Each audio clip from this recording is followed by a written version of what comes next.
ini kecintaan kepada keragaman aksara Sunda. Jadi tadi saya sudah spill sedikit kan di awal bahwa aksara Sunda di Kabupaten Bekasi ini kan 85% siswanya bukan orang Sunda. Tapi bagaimana caranya anak-anak di kelas, di SMA, terutama di SMA 2 Lampung Selatan, itu tertarik dengan pembelajaran aksara Sunda. Karena kalau dihafal secara konvensional, secara biasa, itu anak-anak biasanya kurang tertarik dengan pembelajaran tersebut. Oleh karena itu, bagaimana caranya kita sebagai guru lebih kreatif dan inovatif pembelajarannya, lebih ke praktik gitu di kelas. Tujuan program pertama meningkatkan minat belajar siswa terhadap pembelajaran aksara Sunda. Yang kedua, menciptakan kelas yang rukun. Rukun ya Bu? Bu, saya malah kelihatan Bu.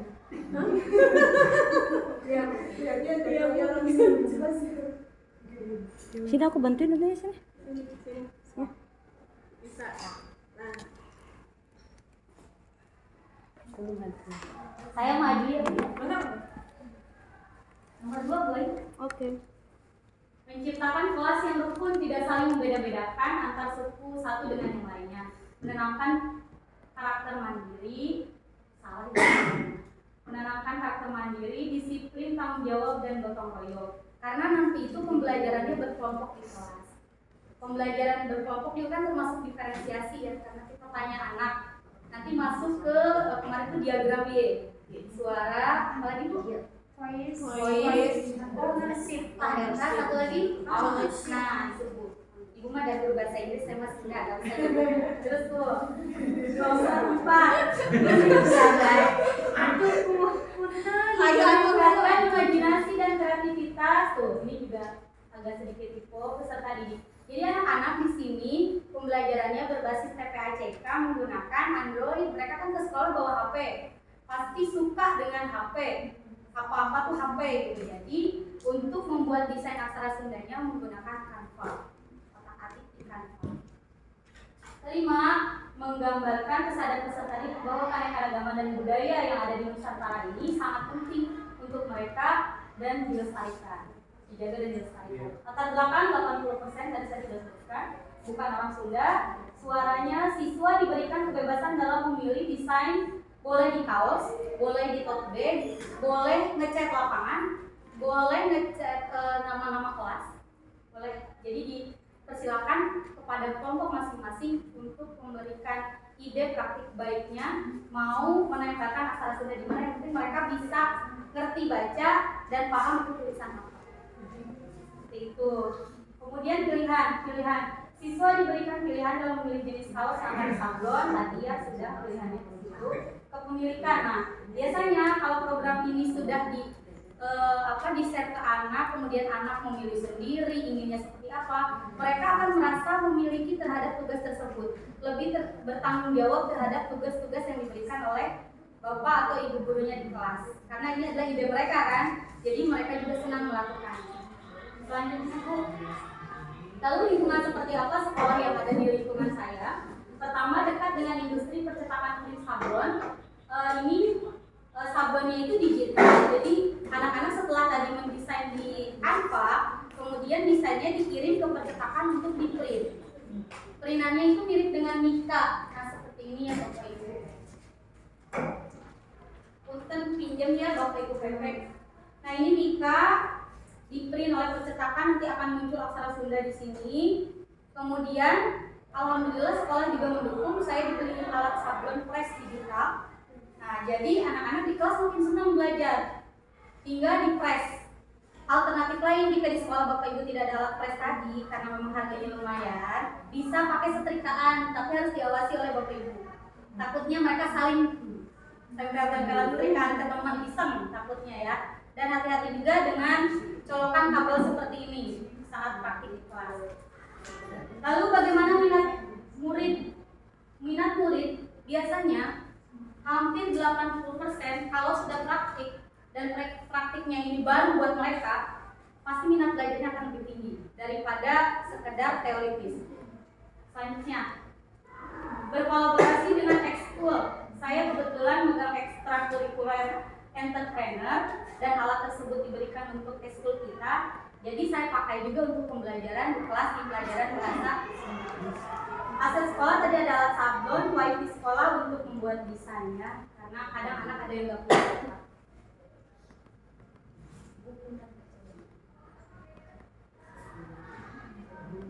Ini bagiannya. Bagaimana cara menumbuhkan kesadaran terhadap budaya Sunda? Jadi mereka tetap sadar kalau di Indonesia ini, di Jawa Barat ini ada suku yang namanya Sunda. Karena Jawa Barat ini memiliki 3 suku, tapi yang terbesar adalah Sunda. Nah, Bekasi ini karena masuk Jawa Barat, jadi mau tidak mau ikut pembelajaran bahasa Sunda. Itu harus disadari oleh anak. Jadi bukan keterpaksaan belajar bahasa Sunda, tapi memang sadar berada di wilayah Jawa Barat. Yang kedua, bagaimana meningkatkan minat belajar siswa terhadap pelajaran bahasa Sunda. Jadi mereka tetap tertarik, Kak Irut kalau bahasa Sundanya. Mereka tertarik terhadap pembelajaran bahasa Sunda dengan cara-cara yang inovatif tadi. Ambil pelajaran, apakah kebijakan sekolah selama ini sudah mendukung murid dalam proses pembelajaran yang berpihak terhadap murid? Sangat mendukung ya. Pertama tadi ketika anak ini nyablon, kemudian saya sampaikan kepada kepala sekolah, Pak, anak-anak pengen gini. Itu alhamdulillah seminggu kemudian dibeliin. Tinggal check out aja katanya di Shopee nanti dibayar. Minta Ya. terus.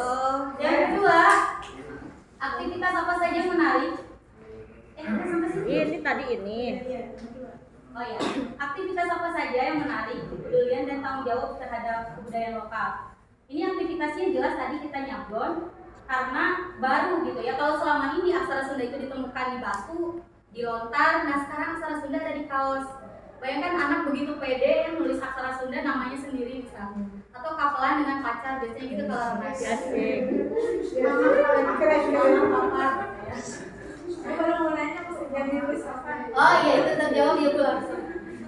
Jadi boleh apa aja karena itu betul berdiferensiasi di situ Bu, termasuk. Tapi saya tetap pantau takutnya tulisannya kan yang tidak senonoh ya, tetap ada dalam pengawasan guru. Dari mimpi yang pertama ada dampak positif tidak yang akan didapat jika program ini terwujud. Tentu jika anak ini kreatif maka kedepannya masuk ke P5 program kewirausahaan. Karena jarang sekali yang menjual merchandise aksara Sunda. Jarang ya, malum saya tukang dagang jadi tahu gitu mana yang biasa ini dan yang enggak. Terutama ini untuk hal yang kayak gini tuh enggak hanya Indonesia biasanya suka. Orang-orang luar juga sangat suka dengan hal yang berbau budaya gitu. Kedua, bagaimana perasaan saya atas murid yang mandiri, kreatif dan bergotong royong? Tentu sangat senang sekali karena mereka berkolaboratif ya di kelas. Yang satu desain, yang satu ngasih masukan, yang satu ngasih tahu ini tulisannya salah gitu atau benar. Biasa kan di kelas itu ada yang pinter secara akademik, ada yang non akademik. Tadi non akademiknya dia jago desain, kalau akademiknya dia paham gitu tata tulisan. Kan di Sunda itu ada penulisannya ya, ada panel parolong seperti itu. Jadi mereka lebih paham. Bagaimana perasaan saya ini sangat senang. Yang jabarkan rencana apa langkah pertama dan sederhana yang akan saya lakukan. Pertama, pasti saya berbicara dengan pimpinan dulu. Dengan pimpinan kepala sekolah, kemudian dengan kurikulum, apakah masuk atau tidak gitu dengan program ini diadakan di SMA 2 Tambun Selatan. Alhamdulillah semuanya menyambut baik dan memperbolehkan. Kedua, berapa lama target waktu untuk mencapai tujuan program ini? Kebetulan aksara Sunda ini pembelajaran di kelas 10 semester 1 dan hanya ada 2 bab, jadi 6 bulan sudah tercapai.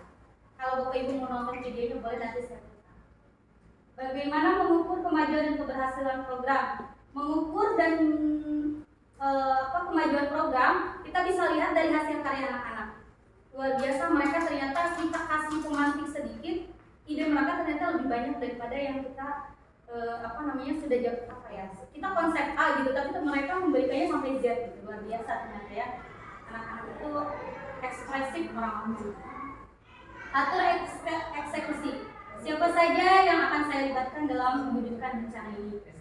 Untuk yang ini keterlibatan tentu setelah tadi kepala sekolah, kurikulum gitu dalam pembelajaran bahasa Sunda.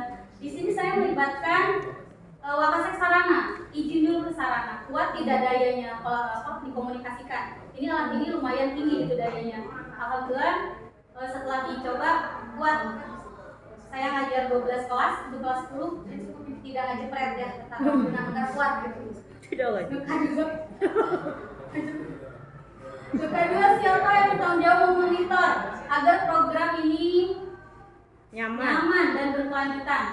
Saya sendiri, karena saya gurunya gitu, guru bahasa Sunda di sekolah. Kemudian setelah itu pasti dievaluasi oleh kurikulum. Masih bisa dilanjutkan tahun depan atau tidak? Kapan program ini dapat dilakukan? Tadi sudah disampaikan di pembelajaran kelas 10 semester itu pada bab 1. Oke. Dan Sudah, terima kasih. Assalamualaikum. Terima kasih Ibu siapa Bu? Bu Hani. Bu Hani. Keren banget ya. Dan walaupun narasinya banyak tapi sudah tertangkap ya. Aktor pendukungnya tuh sudah jelas gitu ya di sekitar, ada yang membantu sekaligus ya. Misalnya Bu ada Bu mesin tes kaosnya ya. Oh gitu. Saya dulu usaha kaos. Nah, Saya dulu usaha kaos digital, Iya. barang-barangnya masih ada karena karyawannya nggak ada. ya Ibu kalau gitu saya beli ke Ibu Nah, kemarin. iya Bu. Nggak usah beli. Kenapa daya dukung kepala sekolahnya oke? Karena bapaknya dari Bogor ya. Iya, dari Bogor. Iya betul. Lanjut kelompok 2. Kelompok 2 yang mana? Halo? Pak Aris. Oh, Pak Aris. Cas habis. Apa masih? Oh iya. Bu, itu diterjemahkan nggak? Bahasa Sundanya ada bahasa Indonesia. Ada yang enggak. Di konsepnya berarti. Berarti nanti di itu Konsepnya berarti ada masukan tuh. Nah, ya. Secara tidak langsung. Takutnya nanti bener. Itu apa maksudnya? Iya bener. Ada. Wah, ayeuna teh rek naon ngacas. Ngacas, cek kemana itu ngacas. Ini aku. Ini. Cabut ada. Berarti ini aku adikku masih 79. Lagi bagus.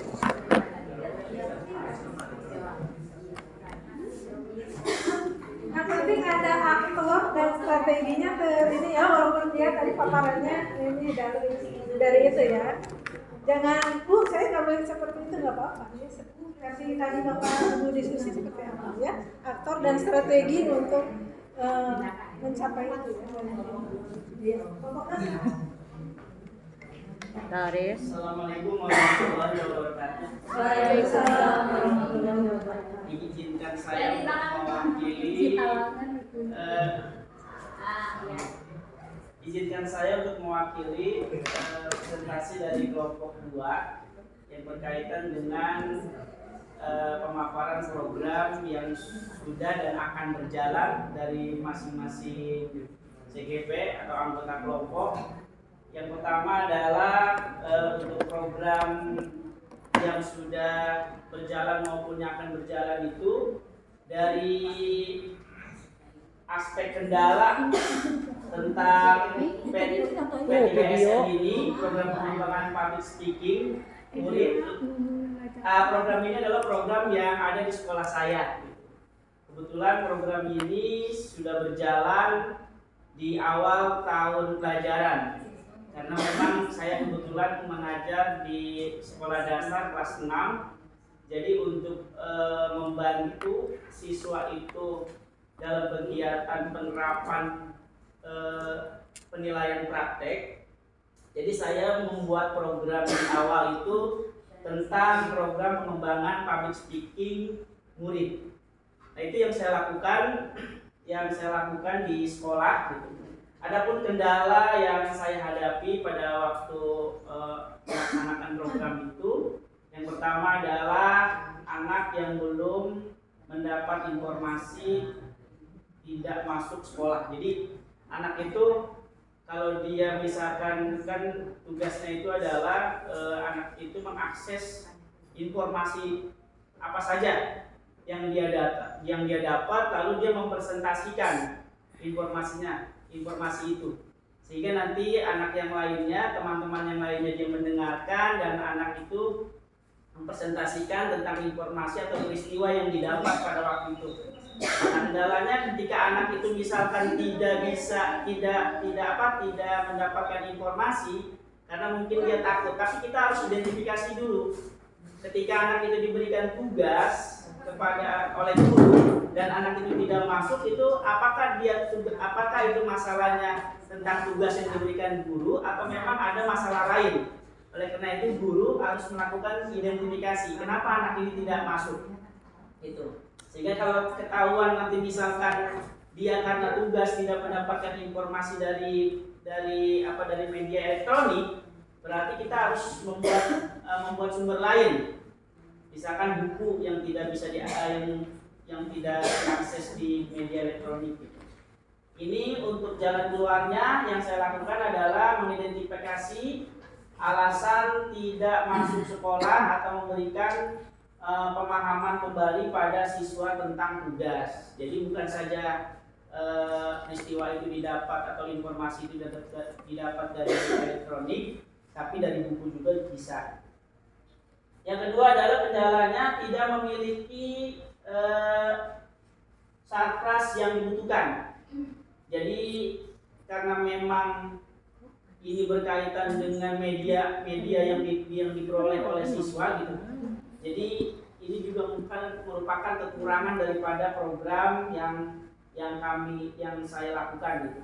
Jalan keluarnya adalah saya akan memberikan informasi yang diperoleh anak tidak harus dari media elektronik, tapi namun bisa juga di buku atau perpustakaan yang ada di sekolah. Selanjutnya adalah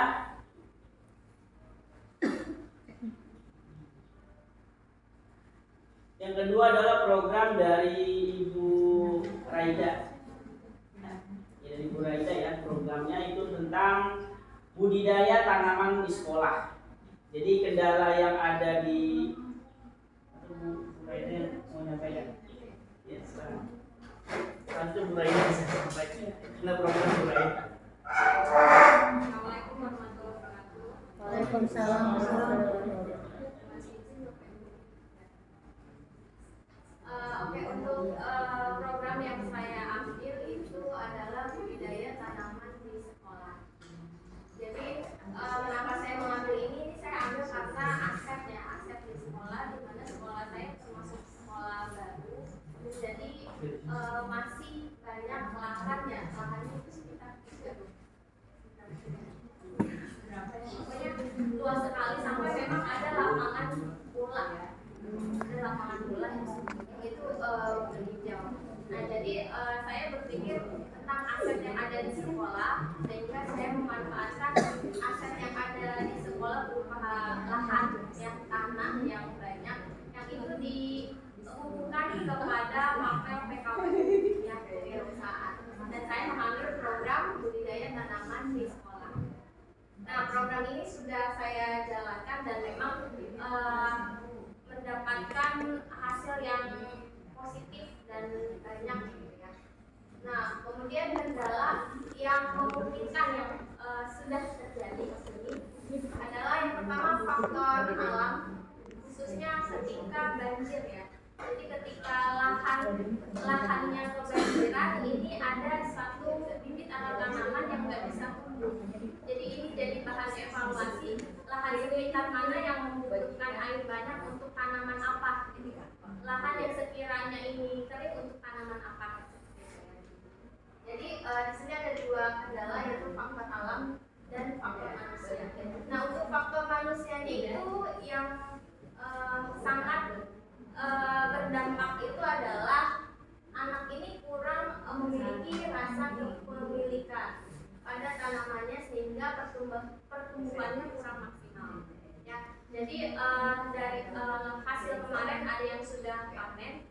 Jadi ada hasil panennya bagus, benar-benar banyak dan kualitasnya juga bagus. Ada yang hasil panennya kualitasnya jelek dan daunnya mungkin banyak berlubang seperti itu. Nah, itu berarti kan kendala di faktor manusianya. Apakah manusia ini benar-benar menjalankan piket mekanisnya dan piket perawatannya atau tidak. Jadi untuk jalan keluarnya yaitu yang pertama kita memilih ya tadi ya, memilih lahan mana nih yang cocok untuk budidaya tanaman tersebut. Nah yang kedua guru mengingatkan secara rutin terhadap perawatan tanamannya dan membentuk jadwal perawatan piket. Jadi memang kadang anak yang namanya anak SMA ya, ini di SMA. Jadi ada anak yang benar-benar merawat, ada yang sudah dikasih jadwal piket. Jadi di sini saya membuat proyek di mana satu kelompok ini jadi dia bebas mau nanam apa. Itu kan masuk ke faktor aspek suara, pilihan dan kepemilikan.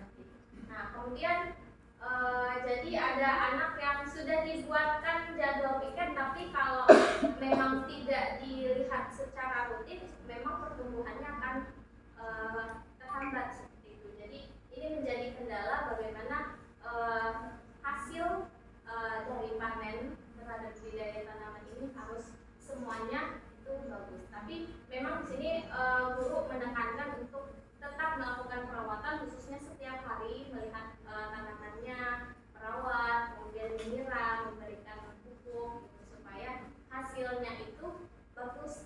Nah, di mana hasilnya bagus atau panennya bagus akan berdampak pada hasil atau penilaian proyek pada novel PKW. Itu sih program yang saya lakukan.